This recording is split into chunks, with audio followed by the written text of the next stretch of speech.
Among the nations of the world, Muslims are the only nation which is replete with splendid deeds and marvelous performance. And, above all, it has such tested and trusted knowledge and information about the deeds of its elders and heroes which are irrefutable and beyond all doubts.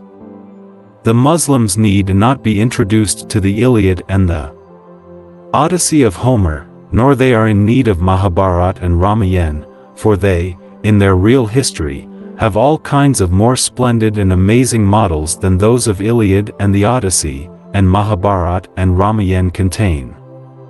The Muslims have also nothing to do with the Shahnameh of Ferdowsi and tales of the Spartans, for every page of their history can present many Rustams and the Spartans.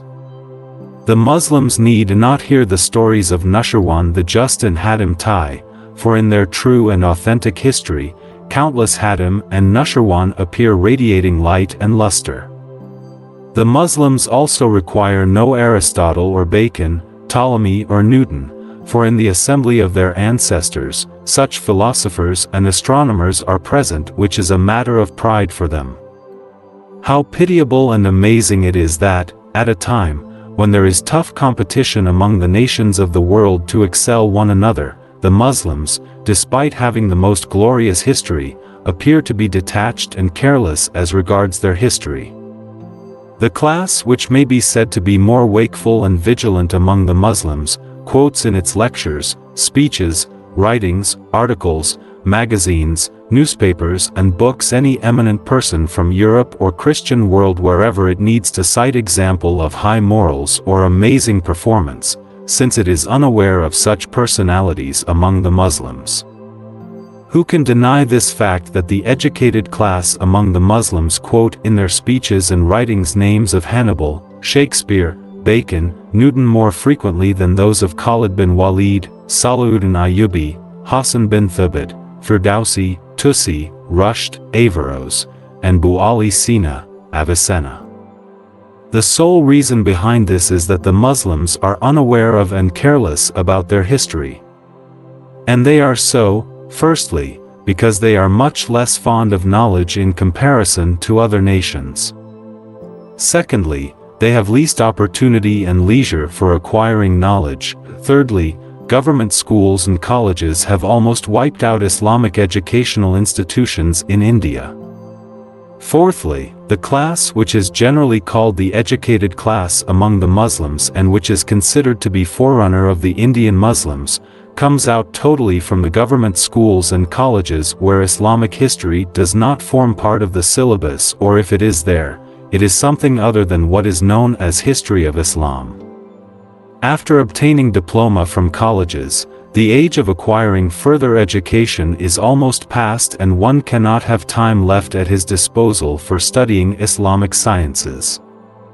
In all cases, our Muslim educated class has to depend on the Islamic histories written in English in a distorted form by the rivals and opponents of the Muslims.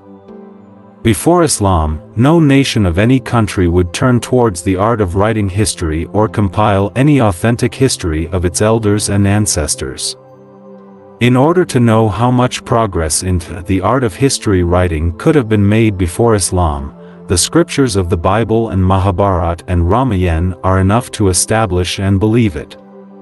The caution, determination and courage the Muslims showed in the preservation and narration of ahadith has no parallel in the inhabited quarter of earth. The principle of hadith and asmiyur rijal, brar ch of knowledge judging merits or other of the narrators of hadith, came to be invented as sciences by the Muslims for the sake of the service and safeguards of the ahadith of the Prophet against all odds. The strong, firm, and unshakable principles invented by the Muslims for research and minute study are so matchless that the like of which the world never witnessed in its long years. The first memorable work of the Muslims in connection with the art of writing history is the arrangement and compilation of the science of hadith. And in this connection and in the same manner, they penned the accounts of their caliphs, nobles, kings, scholars, philosophers. This whole treasure should be taken as Islamic history. The art of writing history by the Muslims was a new and novel thing and an unexpected blessing and essential asset for the world.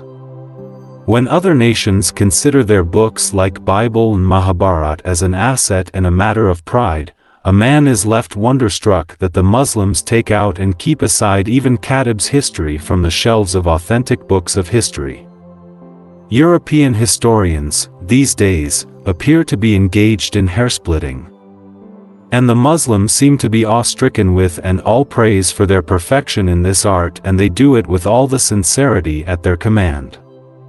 But they are ignorant even of the fact that the introduction to history written by Muslim historian, called from belonging to an Arab family of Spain living in North Africa, made the entire Europe and the whole world to understand such unique points about the art of writing history that all the efforts of European historians can be safely sacrificed on the historical sense and acumen of Ibn Khaldun.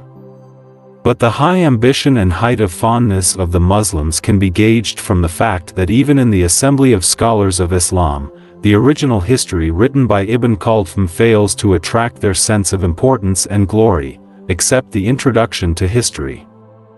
The praiseworthy endeavors of thousands of Muslim historians from Ibn Hisham, Ibn al-Athir, Tabari, Masudi to Ahmad bin Kawan Shah and Zia Barni and up to Muhammad Qasim Farishta and Mullah Badayuni, which are still preserved in fat volumes. Each one of them is the portrait of the fascinating magnificence and grandeur of the past Muslim era.